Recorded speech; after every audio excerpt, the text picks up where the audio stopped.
Hello, winners, and welcome to Two for the Win with your hosts, Nick and Will.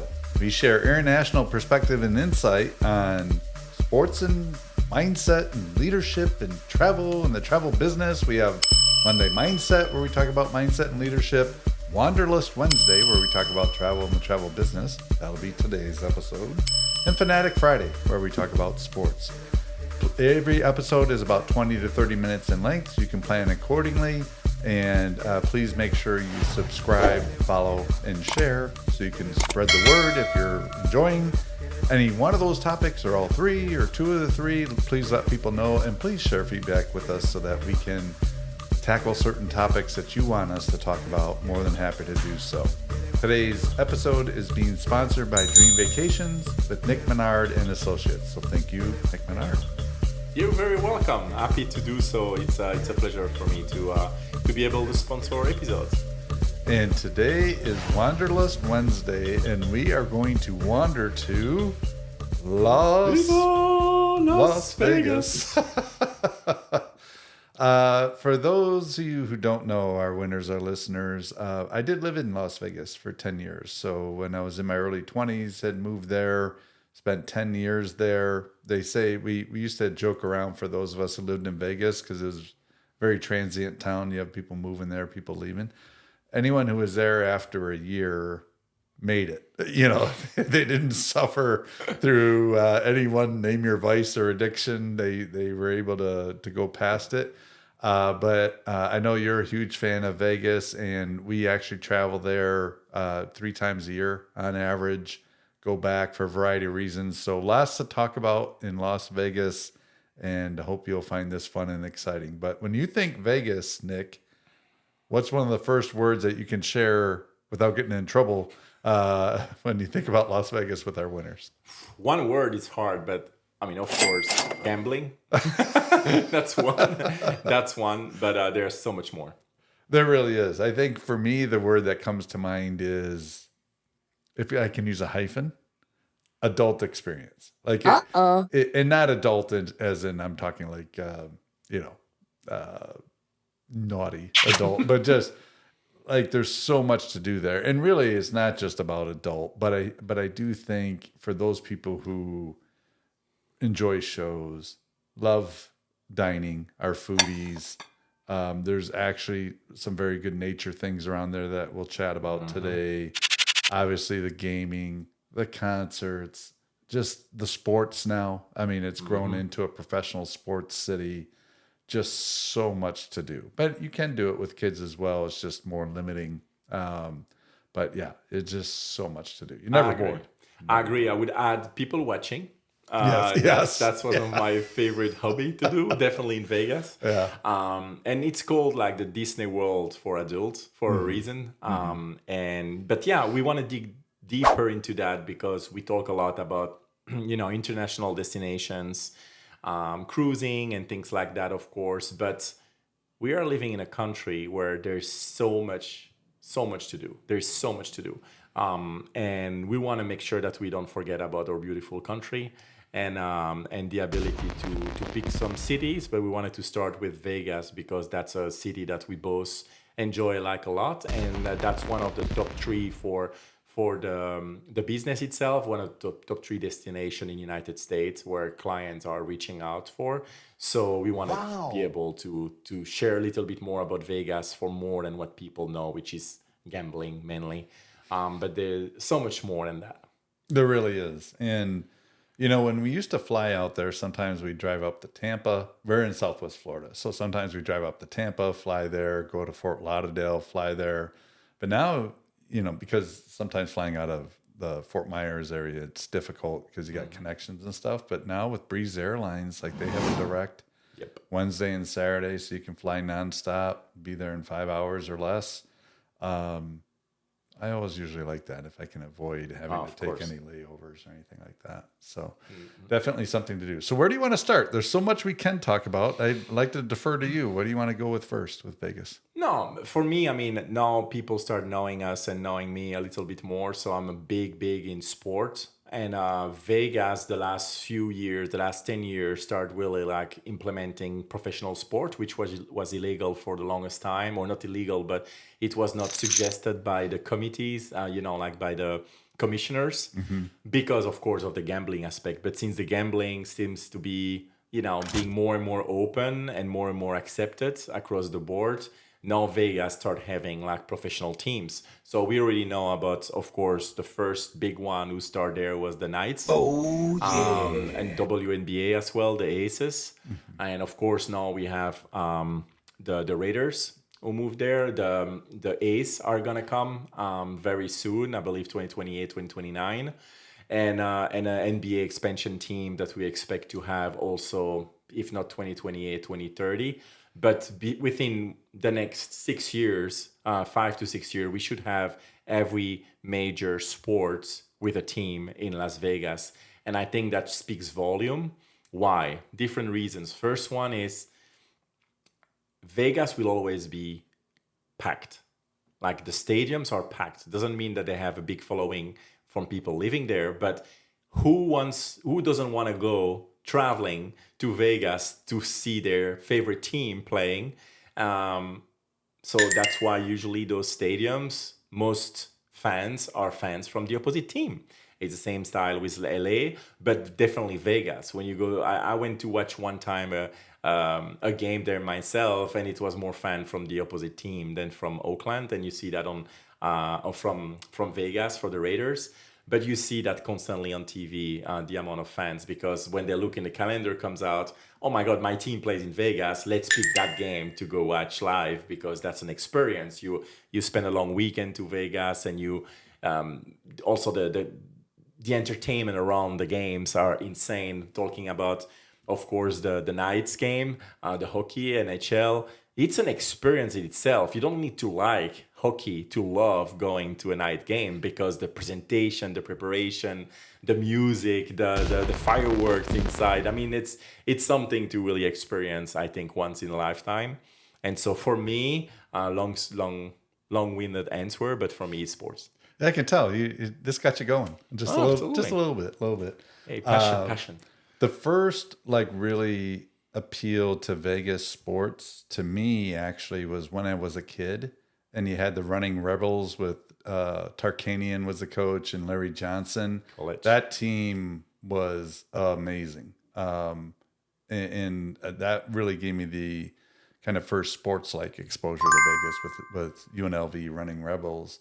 To your point about travel, last year the Packers played Las Vegas, and I went to that game, and there was a huge Packer contingent, like Packer fans everywhere. They travel, and they had all these different prizes and swag they were giving around and stuff. And so did that and watched the game there. Unfortunately, Green Bay lost that game, so that was a little bit of a bummer. But there was definitely as many, if not more, Packer fans in that stadium than there was Las Vegas Raiders fans, which was cool, because Absolutely. the pain was a little less after they lost. It didn't get yelled at by as many people as I would have if I went to a Phillies game or Oh. Eagles game. Sorry, Philadelphia game. Yeah. So, and the last thing I forgot, I don't know how I forgot this. UFC. UFC is so huge in Vegas, and you and me had an experience, a fantastic experience with UFC recently with UFC 300. Yeah. We went there and we got tickets, and that was personally one of the most biggest experience I had going live watch sport, and I do that a lot. But it was insane. We start at 3 p.m. with the prelims, and it was over at 10 p.m. So 7 hours in that stadium, 20,000 strong. What an atmosphere! And it was, I didn't feel 7 hours pass by. Oh, It yeah, was it went quick. literally passing like this, and we saw a bunch of amazing athletes, stars, fighters, and amazing knockouts. Oh yeah, yeah. So it was definitely a super worth it. So yeah, that's the last sport I was willing to mention. So fun. Yeah, that was amazing and memorable. Those fights, especially the last few. Oh my goodness, those were so good. I think the other thing that sometimes flies under the radar with Las Vegas. So is the nature type things. So, for example, I lived in an area called Summerlin in Las Vegas, which is in the northwest part of Vegas. They have an area called Red Rock, and it's basically a 13-mile. You can drive it, but there's hiking trails and beautiful rock, and that's fascinating. You can drive 45 minutes northwest from Summerlin, and there's a place called Mount Charleston, which is around 11,000 feet elevated. Actually gets snow every winter, and so you can actually ski. They have a ski slope. Most people, when I tell them you can ski in Vegas, they think I've grown a third eye or have gotten hit in the head or something. But actually, you can ski within less than an hour's drive from Las Vegas at a place called Mount Charleston. And then they have the Valley of Fire, which is more northeast of Vegas, similar to Red Rock in the way that it's just an amazing rock formations, the color of the rocks and everything. It's absolutely beautiful. And then, of course, you have, this is obviously a little further and not in Las Vegas, but you have the Grand Canyon and certainly do tours and different things of that. But the other thing, not that this is nature per se, but something that it's hard to describe how awestruck I was when I first saw it, was the Hoover Dam. And just knowing when they built that, taking the tour, seeing the amount of lives that were lost in building it, but just seeing that massive structure, it's amazing. It left me awestruck. And so there's a lot of other things off strip, not sports related, not gambling related, not show related, that people can do. Rent a car, take an Uber, and it's within an hour's drive or less. Many of those things in Las Vegas. Yeah, 100%. I remember I was 27 years old the first time I went to Vegas to visit the canyons. And so I was there one night, and then I took a 10 days trip with renting a car and going to anywhere like the Grand Canyons, having a boat trip inside the canyons, visiting different national parks, up to Moab, Utah, and then come back down around Breeze Canyon and everything. And it was phenomenal. And then coming back to Vegas and spending another 5 nights in Vegas. So that was very memorable. But again, that's not far to Vegas. You can also take an helicopter. And they have tons of tours when you can do a 1-day trip and you visit a couple of things in Vegas, in the river dam, the Grand Canyon, then take a picnic in the canyon and then fly back. And then you can continue your trip, but you experience something that only exists over there on that West Coast. So yeah, definitely nature is huge. You mentioned trails and Red Rock, and that's something that I know a lot of people who couldn't care less about all the gambling and the strip area. Tons of people I personally know who live in Vegas, they never go to the strip. So the strip is something which is extremely touristic. But locals, they go usually when they have visitors, because that's the place to bring them to go see shows and stuff. But there are so many nature trails and stuff like that, like you mentioned, that people may not know, because Vegas has been built in the middle of the desert. But it's definitely there. Also, something very interesting to know is like the airport, the Vegas airport. Every 13 seconds, a flight take off, and it's so crazy. It is. You can go literally anywhere in US straight from Vegas, and that's not a lot of airport have actually these capabilities. So very easy to go in and out. Yeah, for sure. So thank you for sharing this. And then I want to ask you, Will, because you mentioned during the intro about the fact that you're a foodie and that Vegas has a lot. I am too. Yeah. And so can you explain a little bit the kind of food that we can find in Vegas? Anything, really anything. You can get really inexpensive meals at the wee hours of the morning. You're up at 1 a.m. There's places where you can get super cheap eats, couple dollars for, eggs and bacon type of stuff. To the fine dining that they have there. Obviously, name a famous chef, and they have at least one restaurant there. Wolfgang Puck. All those chefs are there, and then everything in between. So, and of course, it changed a little bit after the pandemic. It used to be more buffet heavy, and now they throttled back on some of that. But there's still some amazing buffets to get if that's your fancy. But I think the biggest problem that I have in terms of the food in Vegas is which ones am I going to do? Because there's so many I want to do. It's just picking them and almost getting a rotation going. But I mean, even those rotations, it would take me years to get through it because, like, we found an all-you-can-eat sushi place that's absolutely phenomenal and very reasonably priced. $30. All you can eat sushi. Oh, and it's fantastic.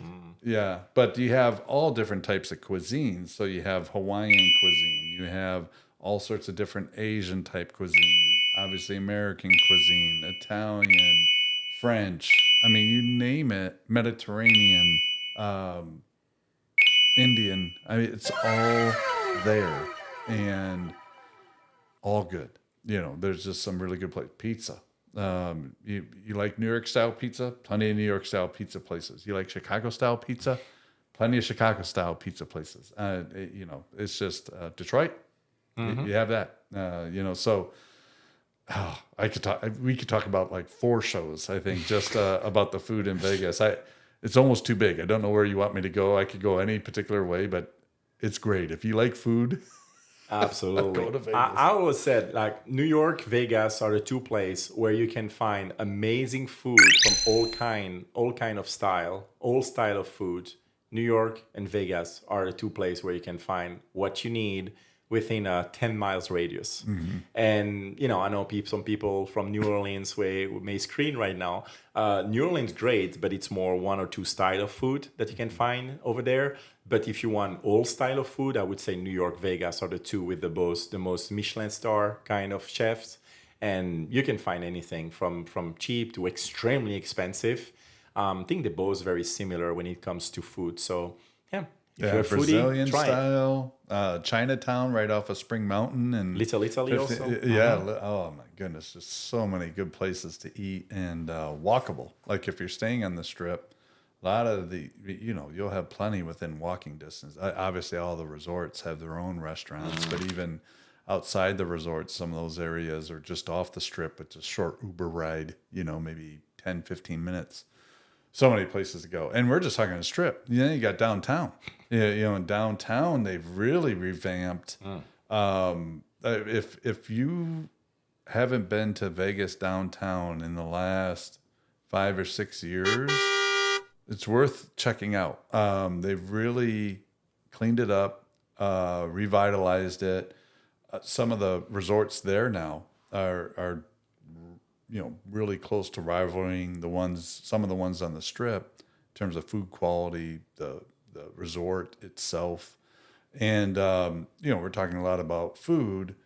That's one way to pamper yourself. Then, of course, you got all the different spas and that's around there that you can pamper yourself, all different types of massages. I mean, certainly spa treatments like facials, manis, pedis, all that stuff. I mean, it's an adult playground. It definitely is. It's so much to do. Absolutely. Can you tell our listener who are not aware maybe the name of downtown Vegas? Oh, I'm trying to remember now. I'm drawing a blank actually. Yeah, me too. That's what it was. Yeah. Okay, scrap that. Yeah, we'll edit that part out. But what is it? It's I know. I was thinking, man, what's the name of this? I thought that you were gonna spit it out directly. That's why I was asking. Yeah, I know. I brain freezed it. Me too. Yeah. Oh my God. Anyway, we scratch all of that. My question will be scratched. Yeah. So, Will, another thing that we can talk about is shows. So, of course, like we have the typical Vegas shows, which more magic, like Copperfield, Penn and Teller, of course, they have their own show there, and others, but there's more than that. They have also, like you mentioned, shows can be concerts. Who are not going to Vegas on a concert? Which artist? That doesn't exist. They're all stopping there. Yeah. And I think that's also very interesting, where you can get all kind of sort of style, country, rock, like modern, like R&B. All of them are going to Vegas.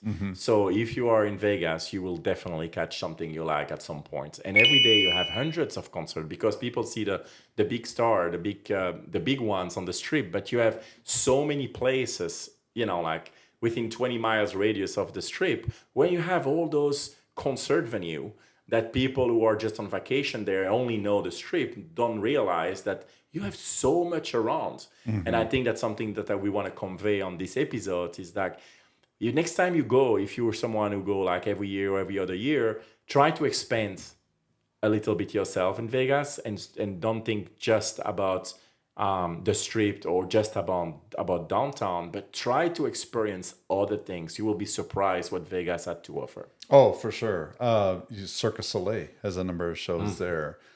There's a place just off the strip, but it's like literally just off the strip. It's on the industrial road called Area 51. And it's, it's like this futuristic alien grocery store, but there's different things you can go through, and it's really fun. It's a fun experience. It's definitely different. Certainly you go to the resorts, like you think about Mandalay Bay, they have the aquarium there. You can see the sharks and the different things, which is really cool. MGM, I was a huge fan of the CSI television show when it was on, and they have a CSI exhibit in MGM where you can act like you're a forensic scientist and try to solve a murder, which was a lot of fun. There's just so many different things, museums. My aunt, actually, she lived in Vegas for a while, and she used to do tours for the Liberace Museum.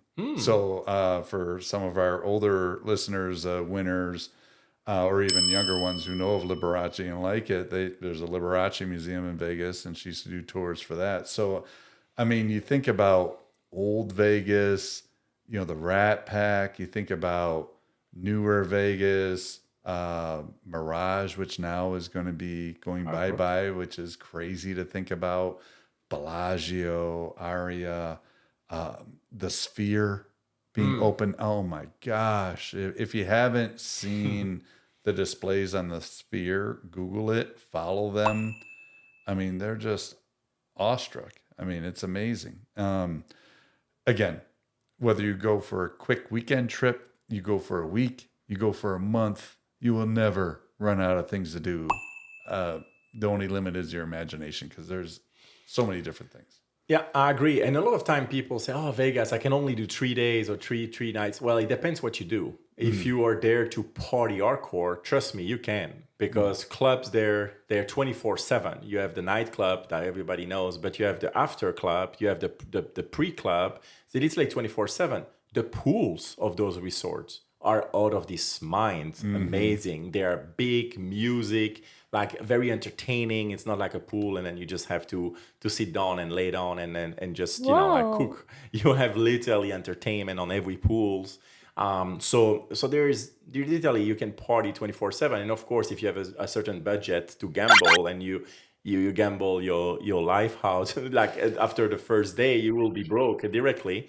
So of course, there are a lot of vice, like you mentioned in the beginning, but you can literally, I never bored. I can spend a week, 2 weeks. I would have no problem, because we know our limitation. We are not going there to just party or to just to gamble nonstop. We have our the pleasure that we have doing other stuff. Like I said, like people watching sports, just walk around and see things. And I'm surprised that you didn't mention something about Vegas that I know is very dear to your heart. Speakeasies. Can you talk more about that? Oh, yeah, I have been in the speakeasy kick lately. So for those of you who don't know, speakeasy, the way I'm thinking of the speakeasies, they're like these secret bars. And so you have to know either a password or the secret entryway, and you go in, and typically, not always, but typically they're like a bourbon or whiskey bar. Some serve food as well, and it's not just limited to bourbon and whiskey. Some have very exotic drinks that they make, and that's kind of their theme. But every speakeasy will have a different theme. But yeah, it's a ton of fun, and I mean, you can Google some of those, and just if you're going with other people, maybe have a surprise, like, hey, let's go there, and you push this wall open and you walk in, or you go through a barber shop, and all of a sudden in the back door you're into a old 20 style bar. Amazing. Yeah. And I've been doing those all around the world lately. The last one I actually did was when I was in Sydney, Australia. Wild. But Vegas, yeah, Yeah, Speakeasies, a lot of fun. Cigars. I mean, I think we've shared this before. Oh no. We tend to go to cigar bars. Gone there just if you want to relax, chill, people watch. Again, the people watching is so fun. Just so much to do. I mean, that's why we go back as much as we do. I wouldn't move back. Sometimes I get the question, would you move back to Vegas? And I love my 10 years that I lived there. Candidly, the reason I moved away is because started a family and didn't really want to raise my sons in Vegas. It's tough enough raising children. Don't need to have all that. But hats off to my in-laws. They did it successfully, but I don't think I didn't want to go through that. But we go back enough to be able to experience it, and it's a ton of fun. Yeah, same. I almost moved there like a year and a half ago. I was tempting to go, and I changed my mind at some point. But I'm very happy to live in Florida and to go visit Vegas at least 3 times a year, because that's the sweet spot for us. But definitely, you're right. If you need any more information, like Speakeasy information, you can Google it, or you can contact us. We can help you out with some that we do know, and where to follow and things like that. But talking about bourbon that you mentioned, for people who like bourbons, I know you mentioned Area 51. Oh yeah, they have, of course, that futurist like grocery store, but on the second floor, when you get in on the right side, you have actually a bourbon tour. And it's pretty cool as well. You have like different percentage, different brand that you can test, and you go through like a little maze to go through different version of bourbon. So yes, tons of things to do in Vegas again. But we hope that during those 25 minutes, we give you like some idea about other stuff to do if you used to Vegas, or maybe if you don't want to go because you just don't like gamble and you believe Vegas is just about that we open a little bit the perspective of doing more things than just gambling in Vegas. You can easily go to Vegas and not gamble, and have a blast. Yeah, we didn't even talk about shopping. I mean, the shopping is amazing, and all different things from the high-end luxury to the value shopping. Just so much to do. And we'll be there December 11th through the 18th. Weeks. Yeah, December 11th through the 18th. And why are we going? Well, we're going for the NBA Cup, where we're going to go watch the two semifinal and finale. We go also for the Monday Night Football there. That will be Vegas against Atlanta Falcons. And it's also the rodeo week. And people don't know, I love anything what to do with the southern, like Texas style. And I go now for a few years during those time, and it's amazing because that's a lot of people with cowboy boots and cowboy hats, and just great atmosphere. Tons of country music everywhere. I know you don't really particularly like that part, but yes, a lot to do. Yeah, I got to tell real quick a story about the country and the bars with the mechanical bull. So when I was in Vegas, I was with a bunch of friends, and we were at Gillies at that time, and they had a mechanical bull. And whenever, they would have females come up on the mechanical bull, and the guy operating the bull, it would go really slow, really slow, really slow. Everyone's cheering, whatever, gal gets off. When a guy would get on the mechanical bull, as soon as he got set, boom, boom, boom, it launched him after like 4 or 5 seconds, right? So we had a bet. We're like, okay, who can make it at least 30 seconds on the thing? And I told my friends, I'm like, I want to go last. They're like, really? I'm like, yeah, I want to know what I'm up against. So I'm going to go last. They're like, fine.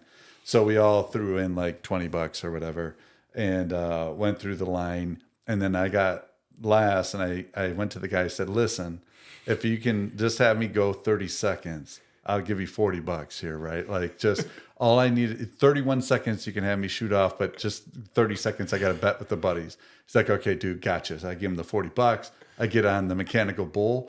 People are booing me because they're going slow, and here's me, up on this mechanical bull. Definitely not like some of the ladies that were on the mechanical bull. They're booing like crazy. 31 seconds, boom, I go flying. He sends me flying, but I got $100, so I made $60 off that, and they cursed me the whole night from that. But I'm like, but I did have a mechanical bull ride in Las Vegas. So again, the only limit is your imagination. It is an adult fantasy land for sure. Lots to do. Awesome. Well, I think that's it. We summarized Vegas a little bit, and again, we can still talk about it for a while. But happy to give you a taste of Vegas, and I hope you enjoyed it.